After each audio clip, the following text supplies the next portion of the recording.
Lantas apa makna motif baju garis-garis hitam putih yang ternyata ide dari Presiden Joko Widodo? Kita akan membahasnya bersama narasumber kami. Ada Ketua Pelaksana Deklarasi Nasional Relawan Jokowi, Teddy Wibisana, Ketua DPP Partai Perindo Yusuf Lagaseng, dan juga nanti akan sudah bergabung bersama kami Direktur Eksekutif Carta Politika Yunarto Wijaya. Selamat sore Bapak-Bapak. Selamat sore Hanisa. Baik, saya ke Pak Teddy dulu. Pak Teddy, ini sebenarnya maknanya apa baju garis-garis ini? Selamat sore. Ya, terima kasih atas kesempatannya. Ya, jelas ya bahwa kemarin sudah kita katakan semua ya bahwa ini bentuk dari sikap kita yang lurus untuk mendukung Ganjar Pranowo. Kedua juga kita tidak akan pernah abu-abu lagi. Seperti kita ketahui kan teman-teman organ relawan Ganjar ini terdiri dari organ relawan Jokowi yang mendukung Ganjar dan organisasi pendukung Ganjar sendiri yang baru terbentuk dan sebagainya.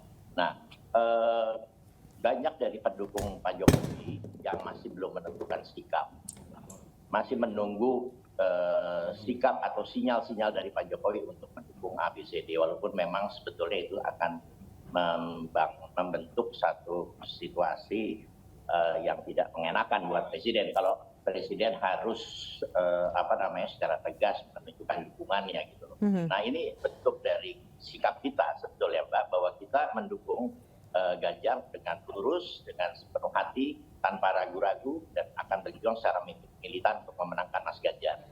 Demikian dari saya Mbak. Baik, saya ke Pak Yusuf. Pak Yusuf, sebenarnya menurut informasi Pak Ganjar harus memilih antara hitam atau putih. Namun kemudian ide dari Presiden Joko Widodo adalah garis-garis. Sebenarnya seperti apa yang dibicarakan ketika memutuskan untuk baju kampanyenya garis-garis ini? Setelah sebelumnya kotak-kotak. Ini adalah kreativitas politik ya. Ini namanya politik fashion. Ada 3 yang mendapat catatan saya dari pemilihan baju bergaris hitam putih ini. Yang pertama adalah yang mendesain ini ya. Ini didesain oleh Pak Jokowi langsung. Ini membuktikan bahwa tidak perlu lagi ditanya Pak Jokowi dukung siapa, sudah pasti dukung Pak Ganjar. Yang kedua, filosofi dalam pilihan baju garis hitam tegas, tegak lurus secara vertikal hitam dan putih ini menunjukkan satu karakter pemimpin yang lurus, berani, tegas, berpihak pada kebenaran ya. Dan yang ketiga, saya kira ini akan segera menjadi tren. Dan kalau menjadi tren maka ini akan berdampak positif bagi UMKM kita.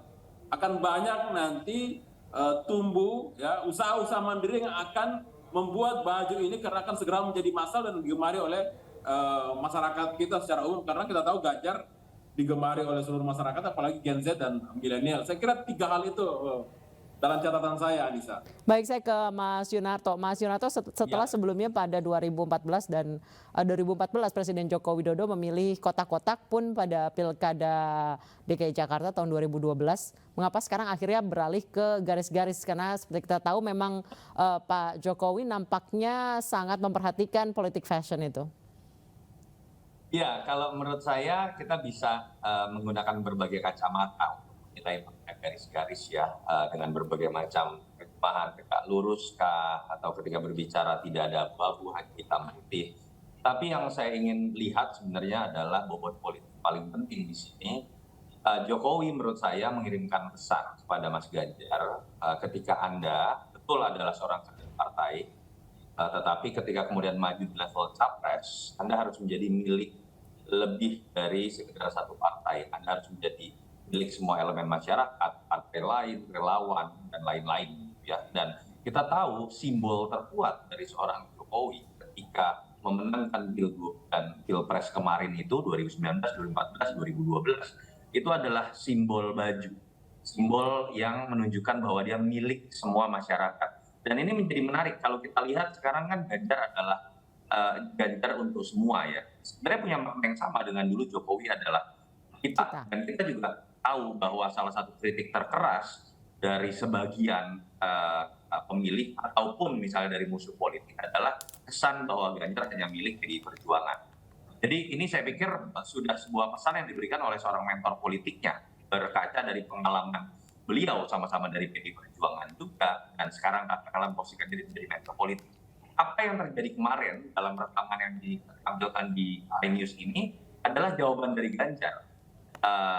Pak Jokowi, saya ikuti saran dari Anda dan saya tegak lurus juga pada Pak Jokowi dalam konteks sebagai mentor politik. Itu yang menurut saya menjadi bobot politik. Secara tidak langsung akhirnya kan menetralisir isu atau propaganda yang mengatakan bahwa Pak Jokowi tidak pernah mendukung Ganjar secara pribadi, tapi hanya karena formal PDI Perjuangan. Dengan apa yang dinarasikan oleh Ganjar kemarin, ada bentuk konkret sampai urusan passion saja sudah diurus oleh Pak Jokowi, artinya Ganjar membantah bahwa ada keretakan hubungan antara beliau dengan Jokowi, bahwa Jokowi tidak pernah melakukan komunikasi dan dukungan secara personal, tetapi yang diperlihatkan adalah di luar hubungan formal sebagai sesama PDI Perjuangan, Jokowi memang mendukung Ganjar, bahkan kemudian menjadi mentor dalam kampanye. Baik, saya kembali ke Pak Teddy. Pak Teddy, dengan sudah di launching ya secara resmi baju kampanye, kemudian sikap relawan apakah juga harus mencerminkan seperti apa yang dimaknakan oleh baju garis-garis seperti Pak Teddy pakai hari ini? Ya pastilah, minimal dalam konteks ini kita sudah mendeklar ya bahwa kita dengan Mas Ganjar garis lurus kita akan mendukung, tidak lagi abu-abu, tidak lagi soal nanti ada lagi teman-teman berpindah dukungan dan lain sebagainya, karena selama ini kan masih cair satu suasana sehingga mengerucut bahwa ya inilah kita pendukung Ganjar. Dan ini bermakna buat kita baju garis-garis ini karena memang kita tahulah setiap capres pasti ingin mendapat pengaruh Jokowi atau Jokowi efek ya, karena kita tahu di saat akhir pemerintahannya terus kepercayaan publik bertambah sampai hampir 86% sampai 90%. Nah ini tentu akan berpengaruh positif bagi capres yang teridentifikasi didukung oleh Pak Jokowi. Dan memang dengan pemberian desain baju dan fashion ini kan simbol ya Mbak ya. Simbol ini tentu lebih kuat pesannya dibandingkan dengan event-event yang memberikan sinyal-sinyal dukungan misalnya dalam bentuk kejadian atau peristiwa. Tapi kalau simbol bisa dipakai kapanpun.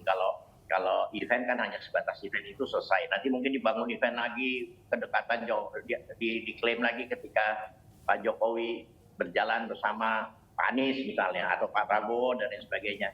Ya sebatas itu. Tapi ketika kita diberikan oleh Pak Jokowi simbol, ini akan melekat untuk selama-lamanya bahwa kita didukung dan kita punya beban untuk dan juga tanggung jawab tentunya untuk memenangkan Pak Ganjar. Demikian dari saya, Mbak. Baik, saya ke Pak Yusuf. Pak Yusuf dikatakan bahwa memilih motif garis-garis, akhirnya dipilih motif garis-garis atau diberikan oleh Presiden Jokowi motif garis-garis menandakan bahwa bukan Ganjar, bukan abu-abu. Sebenarnya makna dari abu-abu itu apa yang bisa dijelaskan ke masyarakat?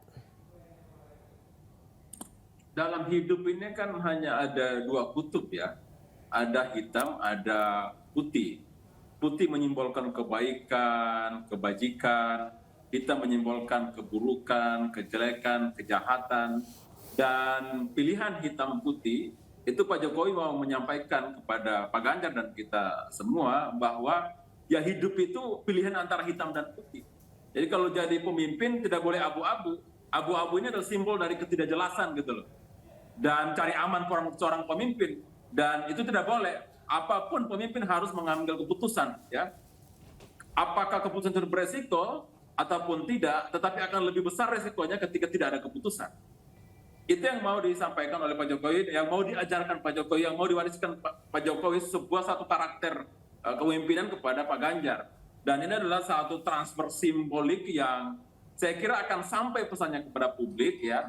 Saya sebagai pendukung Ganjar juga merasa sangat senang dengan simbolisasi ini. Saya berharap ini akan segera menjadi tren, menjadi massal, agar orang kemudian tahu bahwa kalau Pak Ganjar tegas, lurus, tidak abu-abu, ya, tidak main aman, dan dia adalah pemimpin yang harus dipilih karena pasti dia akan bertanggung jawab karena dia tidak abu-abunya itu, saya kira gitu. Baik, saya ke Mas Toto. Mas Toto, sebenarnya dari tadi ditekankan bahwa bukan abu-abu. Sebenarnya dari kata bukan abu-abu itu apa yang ingin dijelaskan makna tersiratnya? Iya, memang ini sebenarnya kekuatan dari Ganjar ya, yang sepertinya teman-teman masih punya tugas besar untuk menerjemahkan ini ya. Salah satu kekuatan dari Ganjar ketika bicara, ketika masuk di DPR ataupun dalam konteks menjadi gubernur itu sebenarnya adalah bagaimana sikapnya terhadap anti korupsi, terutama dalam konteks transparansi, reformasi birokrasi. Dan itu yang menyebabkan kalau kita ingat di Komisi 2 itu dulu ada 2 nama yang sering terdengar unik ya dengan sikap yang keras, ada Ahok dengan ada Ganjar, yang mereka sama-sama ada di Komisi 2. Dan itu diteruskan pada saat menjadi Gubernur Jawa Tengah, saksian terkait tidak ada lagi pungutan, kepala dinas yang tidak kemudian nyetor dan lain-lain. Itu sebenarnya cita-cita yang memang belum terblow up, dan itu menurut saya sebuah hal juga sangat dimengerti oleh Jokowi. Kita tahu sudah kenal Mas Ganjar cukup lama, ketika muncul dalam bentuk garis hitam putih yang diterjemahkan tadi bukan abu-abu, kalau kita bicara memilih itu ya tinggal antara hitam atau putih. Saya pikir itu sebuah terjemahan yang juga sudah dipikirkan masak oleh Pak Jokowi sesuai dengan karakter yang dimiliki oleh Ganjar. Berbeda misalnya dengan Pak Jokowi pakai baju kotak warna-warni, itu kan memang cerminan Pak Jokowi juga, diterima oleh semua kalangan, lebih bisa nge-blend dengan semua kalangan. Pak Ganjar tetap harus memiliki diferensiasi brandingnya sendiri, dan salah satu kekuatannya menurut saya adalah terkait dengan sikapnya yang agak yang tanda kutip bukan agak ya, tegas ketika berbicara mengenai pilihan antara hitam dan putih tadi. Baik, Mas Otto, sebenarnya apa sih seberapa penting politik fashion ini mempengaruhi pemilih? Sebagai sebuah, jadi ini bukan masalah siapa baju mana yang lebih bagus, lebih punya nilai estetika ya. Kita bisa berdebat tentang nilai estetika dan kemudian makna dan tafsir pun bisa macam-macam. Tapi makna terdalam dan terbesar buat Mas Ganjar ketika ini disampaikan melalui Pak Jokowi. Narasinya kan dari cerita ini dibuatkan oleh Pak Jokowi. Punya kemudian makna bermacam-macam, dan kemudian Ganjar langsung menjawabnya dengan memakainya. Itu yang tadi saya sebutkan di awal. Ini adalah sebuah pesan disampaikan oleh mentor politik. Kalau Anda ingin menang, Anda harus tunjukkan Anda milik semua sesuai dengan tagline-nya Ganjar untuk semua, dan itu bisa dimulai dengan sebuah simbol kuat. Apa yang Anda pakai jangan mencerminkan satu partai saja, jangan mencerminkan satu kelompok saja. Ganjar sering dikritik sebagai petugas partai, warnanya hanya merah. Dengan jawaban yang diberikan oleh Ganjar kemarin, Ganjar mengatakan saya setuju dengan apa yang disampaikan oleh Pak Jokowi sebagai mentor politik, tentu saja. Dan menurut saya itu akan membawa sebuah positioning baru dari Ganjar di mata pemilihnya, termasuk di mata pemilih Pak Jokowi yang selama ini juga sekarang banyak sekali diserang oleh isu Ganjar yang seakan-akan eksklusif hanya dimiliki oleh PDI Perjuangan. Itu makna terkuat dari apa yang disampaikan oleh Ganjar kemarin dengan memakai baju yang diberikan oleh Jokowi. Baik, Pak Yusuf, boleh ditanggapi Pak Yusuf? Ya, apalagi ini adalah semacam satu ada untuk mempermudah publik untuk mengidentifikasi dirinya terhadap asosiasi politiknya pada figur gitu. Nah, diciptakanlah satu identitas fashion. Dan identitas fashion ini penting menurut saya karena ini semacam menyampaikan pesan kepada kita semua bahwa ya jangan identitas sara, jangan identitas yang buruk dan jelek itu yang harus dikedepankan, tapi ya diganti dengan satu identitas fashion yang secara filosofi pengertiannya itu tentang satu karakter kepemimpinan yang jujur, yang tegas ya, yang harus mengambil keputusan dan harus berpihak pada kebaikan tentunya sikap dari sang pemimpin itu. Dan saya kira ini akan segera ditangkap secara positif oleh publik. Dan tadi itu dampaknya bukan hanya dampak politik, tapi juga akan berdampak pada ekonomi masyarakat. Kalau ini menjadi massal, ya akan tumbuh kemudian usaha-usaha mandiri masyarakat untuk memproduksi baju ini. Baju-baju ini akan menjadi massal karena ini akan menjadi tren politik di pemilu 2024 ini, Anissa. Baik, langsung ke Pak Teddy. Pak Teddy, ini bisa mengembangkan UMKM juga. Sudah pesan ke berapa UMKM Pak Teddy untuk relawan? Wah, ini memang menarik, Mbak. Ini jadi menjadi buat opportunity ya, kesempatan lah buat UMKM untuk membangun. Contohnya dari setiap organ relawan aja udah meminta nih ke kita nih, Mas beli kaosnya di mana gitu loh. ininya apa, beli bahannya di mana, kita mau menjahit sendiri dan lain sebagainya. Juga bisa juga menjadi fundraising buat teman-teman dalam melakukan pembiayaan kampanye untuk Mas Ganjar. Selain juga tadi kan tentu kita juga akan membeli pada UMKM yang lain yang memproduksi konveksi dan lain sebagainya. Itu dampak ekonominya dahsyat loh, Mbak. Kalau kita tahu ya bahwa memang partisipasi aktif masyarakat, kalau misalnya setiap pertemuan itu ribuan orang dan lain sebagainya kan akan berdampak positif buat ekonomi kita juga di situ. Dan yang penting ini branding lah buat kita ya, bahwa ini penting, komunikasi politik ini penting, simbol-simbol ini menjadi penting dan berdampak ekonomi untuk masyarakat kecil juga. Demikian dari saya, Mas. Baik, Mas Toto, sejak Pilkada DKI 2012 bisa dibilang sebelumnya yang kita tahu ya kaos kampanye hanya kaos bergambar calon ataupun berlogo partai. Sejak Pilkada DKI 2012 ini nampaknya dipelopori oleh Presiden Jokowi yang ketika itu mencalonkan diri sebagai Gubernur DKI. Sebenarnya apa tujuan utamanya? Apakah memang menciptakan fashion atau baju kampanye yang bisa dipakai selain untuk berkampanye atau apa? Ini kan dimulai dari seorang Jokowi ya, dulu baju kotak-kotak. Jokowi ini orang yang mengerti cara mendengar masyarakat dan pemilihnya. Apa sih makna dari belusukan yang menjadi kekuatan beliau? Dalam konteks yang lain kita bisa menyebutnya market research. Kalau Anda ingin mengeluarkan sesuatu, entah itu policy, entah itu gimmick, dengarkan dulu target audiensnya pengennya apa. Nah kan kita tahu nih, template-nya kan selama ini kalau bicara kaos dengan wajah dari kandidatnya. Kan kita tahu juga sebetulnya, malu lu orang sebenarnya pakai dalam kesehariannya, ada muka orang lain gitu ya, dan bukan idola juga sebetulnya. Jadi yang dilakukan oleh Jokowi pakai baju kotak-kotak, mau dia ke kantor, mau dia beli martabak, mau dia main ke rumah temennya, itu bisa dipakai. Tapi tetap menjadi simbol yang melekat dengan kandidat. That's the beauty of market research. Belusukan mau mendengar orang. Dan yang sedang ditunjukkan oleh Pak Jokowi ketika memberikan ini kepada Ganjar, kalau kita lihat kan itu juga model baju lurik yang bisa dipakai tanpa harus kampanye, bisa dipakai dalam keseharian, tetapi tetap terikat atau terasosiasi dengan brandnya Ganjar gitu saat ini. Itu yang menurut saya memang sebuah kecerdasan yang kemudian sekarang menjelma atau menular lah ya ke sebagian elit-elit kita juga, walaupun masih lebih banyak yang pakai cara lama juga gitu, dengan muka-muka yang besar dan segala macam.